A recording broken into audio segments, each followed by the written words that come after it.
మిత్రులారా నమస్కారం. రాజకీయ ముచ్చట్లకు స్వాగతం. రాజకీయాల్లో శాశ్వత మిత్రులు కానీ శాశ్వత శత్రువులు కానీ ఉండరు. ప్రొఫెసర్ నాగేశ్వర్ గారు మాట్లాడిన instant friend, long term friend అనే దాని మీద చర్చ జరపకుండా అధికార పక్షం, ఆంధ్రప్రదేశ్లో అధికార పక్షం దానికి వేరే రంగు పులిమి ఆయన మీద దాడి చేసింది. ఆయన సోకాల్డ్ జర్నలిస్ట్ చేసిన ఒక వ్యాఖ్యగా చేసింది. సరే, తర్జన భర్జనలు అయిపోయాయి. ఆ వివాదం ఇంతటితో ముగిసింది. ఆయన కూడా ఆ వ్యాఖ్యలు ఉపసంహరించుకున్నారు. అంతా మర్యాదపూర్వక వాతావరణంలో ముగిసింది. అయితే నిజంగానే చంద్రబాబు నాయుడు గారు బీజేపీకి ఇన్స్టెంట్ మిత్రుడా, లాంగ్ టర్మ్ మిత్రుడా? జగన్ గారు ఇన్స్టెంట్ మిత్రుడా, లాంగ్ టర్మ్ మిత్రుడా అనేవి తరచి చూడాల్సిన అంశాలు. వర్తమాన రాజకీయాల్లో ప్రధానమంత్రి నరేంద్ర మోదీ గారు ఒక విరాట్ స్వరూపం అయితే, దానికి దరిదాపుల్లో ఉండే అతి తక్కువ మంది రాజకీయ నాయకుల్లో మన తెలుగు బిడ్డ, తెలుగుదేశం అధ్యక్షుడు నారా చంద్రబాబు నాయుడు గారు ఉంటారు. వారు ఎలా అధికారంలోకి వచ్చారు? ఆ రాజకీయ ప్రస్థానంలో తీసుకున్న చర్యలేంటి? ఒకసారి ఒకళ్ళని మిత్రులుగా, ఇంకొకరిని శత్రువులుగా చూసుకుంటూ వెళ్ళారు. ఇవన్నీ కూడా అప్రస్తుత అంశాలు. ఈరోజు తెలంగాణ, ఆంధ్రప్రదేశ్గా విడిపోయిన ఆంధ్రప్రదేశ్లో వారి విజనరీ నాయకత్వం అవసరం ఎంతైనా ఉంది. అందుకు తగ్గట్టుగానే ఆయన పాత విద్వేషాలు అన్నీ మర్చిపోయి పవన్ కళ్యాణ్ గారితో, అలాగే నరేంద్ర మోదీ గారితో సాన్నిహిత్యం ఏర్పరచుకొని ఒక కూటమిని ఏర్పాటు చేసి ఒక ప్రశ్నార్థకమైన తెలుగుదేశం పార్టీని భవిష్యత్తుని ఆయన నిర్మించారు. అట్లానే నరేంద్ర మోదీ గారు కూడా దక్షిణాదిలో కమల వికాసానికి కావలసిన హంగులు ఏర్పాటు చేసుకోవడంలో భాగంగా పవన్ కళ్యాణ్ గారి ద్వారా చంద్రబాబు నాయుడు గారికి దగ్గరయ్యారు. తన సొంత తల్లి గురించి చంద్రబాబు గారి వ్యాఖ్యలు చేసినప్పటికీ కూడా ఆయన పట్టించుకోకుండా ఇప్పుడు ఇద్దరు ఆలింగనం చేసుకుంటున్నారు. ఆసక్తికరం ఏంటంటే, ఎన్డీఏ మిత్రపక్షాల్లో చంద్రబాబు నాయుడు గారు మోడీ గారిని తిట్టినన్ని బూతులు, అంటే అసభ్య పదజాలంతో దూషించింది, కఠిన పదజాలంతో దూషించింది ఇంకెవరు చేసి ఉండరు. అయినప్పటికీ కూడా రెండు పక్షాలు అవి మర్చిపోయి కలిసి ఉండడం ఒక రాజకీయ అనివార్య పరిస్థితి అనవచ్చు. అట్లానే లేకపోతే రాజకీయ పరిణతి అనవచ్చు. దక్షిణాదిలో వికసించాలి, భారతదేశం మొత్తం విస్తరిస్తున్న క్రమంలో దక్షిణాది మిగిలిపోయింది అనుకుంటూ ముందుకు సాగిపోతున్న నరేంద్ర మోడీ గారు, అమిత్ షా గారి ద్వయం, పవన్ కళ్యాణ్ గారి ద్వారా చంద్రబాబు నాయుడు గారు అందరూ కలిసి ఒక అద్భుతమైన, అపురూపమైన విజయాన్ని సాధించారు ఆంధ్రప్రదేశ్లో. అంత మాత్రాన చంద్రబాబు నాయుడు గారిని బీజేపీ ఒక కాన్స్టెంట్ మిత్రుడిగా భావిస్తుంది అనుకుంటే అది పొరపాటు అవుతుంది.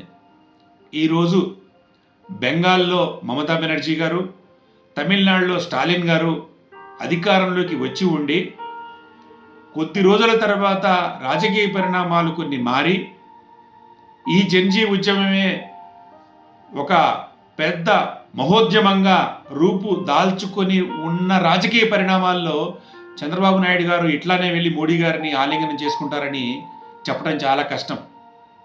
ఎందుకంటే చంద్రబాబు నాయుడు గారు తనకి రాజకీయ జీవితం స్టార్ట్ చేసిన దగ్గర నుంచి ఇప్పటిదాకా కూడా తనకి మేలు జరిగే రకంగానే అన్ని రకాలుగా ముందుకు పోతూ ఉన్నారు. ఇది చంద్రబాబు నాయుడు గారు సొంతంగా కోసం చేశారా, తెలుగుదేశం కోసం చేశారా, లేకపోతే రాష్ట్రం కోసం చేశారనే వేరే విషయాలు. రాజకీయ ప్రస్థానంలో అది ఆయనకి నడుస్తుంది. ప్రజలు కూడా ఆయన అభిమానిస్తున్నారు, ఆదరిస్తున్నారు. కాబట్టి దాని గురించి పెద్దగా వర్రీ కావాల్సిన పని లేదు. అట్లానే జగన్మోహన్ రెడ్డి గారు తన తండ్రి గారు మరణించిన తర్వాత తనకు అధికార పగ్గాలు చెక్కుతాయి అనుకున్నారు. సోనియా గాంధీ గారు దాన్ని నిరాకరించారు. అయినా బయటకు వచ్చి పాదయాత్ర చేసి సొంత కృషితో ఆయన సామ్రాజ్యం ఆయన నిర్మించుకున్నారు. చంద్రబాబు నాయుడు గారు లాంటి దిగ్గజ నేతను ఓడించి అధికారం చేపట్టారు. అది మామూలు విషయం కాదు. అయినా కూడా అటు సోనియా గాంధీని కానీ ఇటు నరేంద్ర మోదీ గారిని కానీ ఏమి విమర్శించకుండా ఆయన పని ఆయన చేసుకుంటూ వెళ్ళారు. కానీ కారణాంతరాల వల్ల పవన్ కళ్యాణ్ గారి చొరవతో నరేంద్ర మోడీ గారు, చంద్రబాబు నాయుడు గారు ఒకటయ్యి ఒక కూటమి ఏర్పడి ఒక ప్రభుత్వం వచ్చింది. నేను అప్పుడే చెప్పాను, ఈ మొత్తం వ్యవహారంలో man of the match Pavan Kalyan గారని. అందుకే 100% స్ట్రైక్ రేట్తో ఆయన నరేంద్ర మోడీ గారికి కావలసిన ఒక దన్నుని ఆంధ్రప్రదేశ్లో ఇచ్చారు. సరే, భవిష్యత్తులో ఏం జరగబోతుందని అట్లా ఉంచితే, బీజేపీ ఆంధ్రప్రదేశ్లో రెండు కళ్ళ సిద్ధాంతాన్ని పాటిస్తున్న విధానం మాత్రం విస్మయం కలిగిస్తుంది. జనరల్ టెంప్లెట్ ఏంటంటే బీజేపీ వాళ్ళది, ఒక రాష్ట్రంలో ఒక ప్రాంతీయ పార్టీని క్లోజ్ చేయాలని అంటే ఆ ప్రాంతీయ పార్టీకి దగ్గరగా ఫస్ట్ వ్యతిరేకంగా పోరాడుతుంది, తర్వాత దగ్గర అవుతుంది, కలిసి పోరాడుతుంది, ఆ తర్వాత దాన్ని సఫా చేస్తుంది. అట్లాంటి దృష్టాంతాలు మనకి కనిపిస్తూ ఉన్నాయి దేశవ్యాప్తంగా. ఈ క్రమంలో వాళ్ళు తెలుగుదేశంతో జనసేనతో కలిశారు, బాగానే ఉంది. కానీ అదే సమయంలో బాహాటంగా కలిసి ఉండకపోయినప్పటికీ కూడా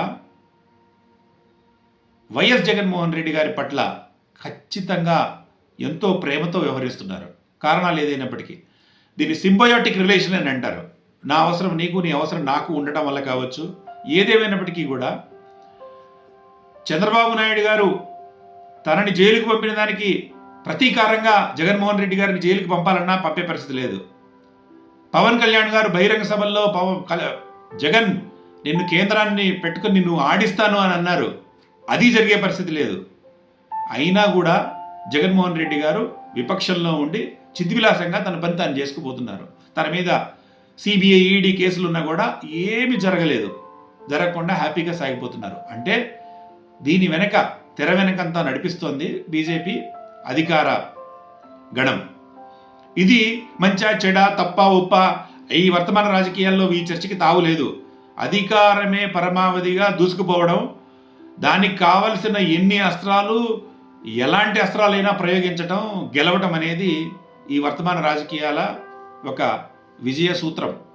కాబట్టి దీంట్లో ఎవరు తప్పు ఎవరు ఒప్పు అనేది చర్చించడం అనేది ఒక అనవసరమైన కసరత్తు.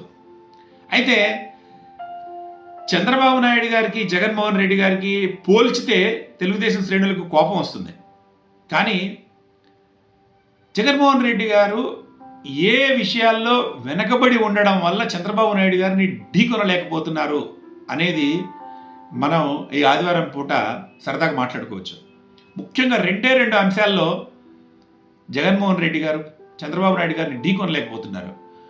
ఒకటి ఫ్యామిలీ మేనేజ్మెంటు, రెండు మీడియా మేనేజ్మెంటు. ఈ రెండే అంశాలు. ఏ ఇతర అంశాలు తరచి చూసినా కూడా ఇక్కడే ఆగుతాయి. ముఖ్యంగా ఫ్యామిలీ మేనేజ్మెంటు. తన తండ్రిని వెన్నుపోటు పొడిచి అధికారంలోకి వచ్చారు అనుకున్న చంద్రబాబు నాయుడు గారిని మొత్తం యావత్ కుటుంబం కూడా ఆదరించి హక్కును చేర్చుకుంది. సరే, పురంధరేశ్వర గారు వేరే పార్టీలోకి వెళ్ళారు, ఆమె అభిప్రాయాలు వాళ్ళకు ఉండవచ్చు. ఎంతో ఉద్దండులున్న ఈ కుటుంబంలో ఎవ్వరు కూడా చంద్రబాబు నాయుడు గారికి వ్యతిరేకంగా మాట్లాడే పరిస్థితి లేదు. చంద్రబాబు నాయుడు గారితో వియ్యం అందుకున్న బాలకృష్ణ గారు ఏం మాట్లాడారు? సరే, హరికృష్ణ గారు పరమపదించారు. మిగతా వాళ్ళందరూ కూడా కంప్లీట్గా చంద్రబాబు నాయుడు గారి గ్రిప్లో ఉన్నారు. ఇది చాణక్యం అంటే. ఇంట్లో గెలిచి రచ్చగలరు అంటే ఖచ్చితంగా ఇది. వారు ఏం చేశారు, ఎలాంటి పద్ధతులు అవలంబించారు, అదంతా అనవసరం. కానీ మొత్తం ఎన్టీఆర్ కుటుంబం చంద్రబాబు నాయుడు గారి వెనక ఉంటుంది అనే కలర్ మాత్రం వచ్చింది. అదే జగన్మోహన్ రెడ్డి గారి విషయంలో ఇది జరగదు. మొదట్లో అన్న వదిలిన బాణాన్ని నేనని ఆయన జైల్లో ఉన్నప్పుడు బయటకు వచ్చిన షర్మిల గారు ఇప్పుడు రివర్స్ అయి మాట్లాడుతుంటే ఇది ఎంతో డ్యామేజ్ చేస్తుంది. తల్లి చెల్లి ఇద్దరు దూరమైన పరిస్థితిలో అది జగన్ గారికి మైనస్ పాయింట్ అవుతుంది. కానీ ఆయన వాళ్ళని కలుపుకోవడానికి కావాల్సిన ప్రయత్నాలు చేశారా చేయలేదా అనేది తెర వెనుక జరిగిన వ్యవహారం, అది మనకు తెలియదు. ఏదేమైనా కుటుంబాన్ని డీల్ చేయటంలో జగన్మోహన్ రెడ్డి గారు విఫలం కావటం ఆయనకు మైనస్ పాయింట్ ఇది. రెండోది మీడియా మేనేజ్మెంట్. చంద్రబాబు నాయుడు గారికి ప్రత్యక్షంగా మీడియా హౌసెస్ లేవు, జగన్మోహన్ రెడ్డి గారికి మాత్రం ఉంది. సాక్షి గ్రూప్ ఉంది. కానీ దానికి మించిన 5-6 రెట్ల బలం ఉన్న మీడియా యంత్రాంగం చంద్రబాబు నాయుడు గారికి ఉంది. ఇదే ఇవాళ చంద్రబాబు నాయుడు గారిని, రేపు లోకేష్ గారిని, ఆ తర్వాత విధి అనుకూలిస్తే ఇంకో తరాన్ని కూడా మోసే ఉత్సుకతతో, ఆనందంతో, పరవశంతో ఉంది ఆ మీడియా. కుటుంబాన్ని, మీడియాని వ్యవహరించడంలో విఫలమవుతున్న జగన్మోహన్ రెడ్డి గారు కిందపడి మీదపడి పార్టీని లాక్కొస్తున్నా కూడా వారు కేంద్రంలో అధికారంలో ఉన్న ప్రధానమంత్రి మోదీ గారు, వారి వ్యూహకర్త అమిత్ షా గారి మనసును మాత్రం చూరగొంటూ ఉన్నారు. ఇది రెండు కళ్ళ బీజేపీ సిద్ధాంతం అద్భుతంగా అమలవుతున్న ఆంధ్రప్రదేశ్లో రాజకీయ వైచిత్రి. ఇది కాలానుగుణంగా ఎలాంటి మార్పులు చెందుతుందో వేచి చూడాలి. అప్పటిదాకా ఇద్దరు మిత్రులతో బీజేపీ ఆనందంగా ఆపరేషన్ చేస్తుంది.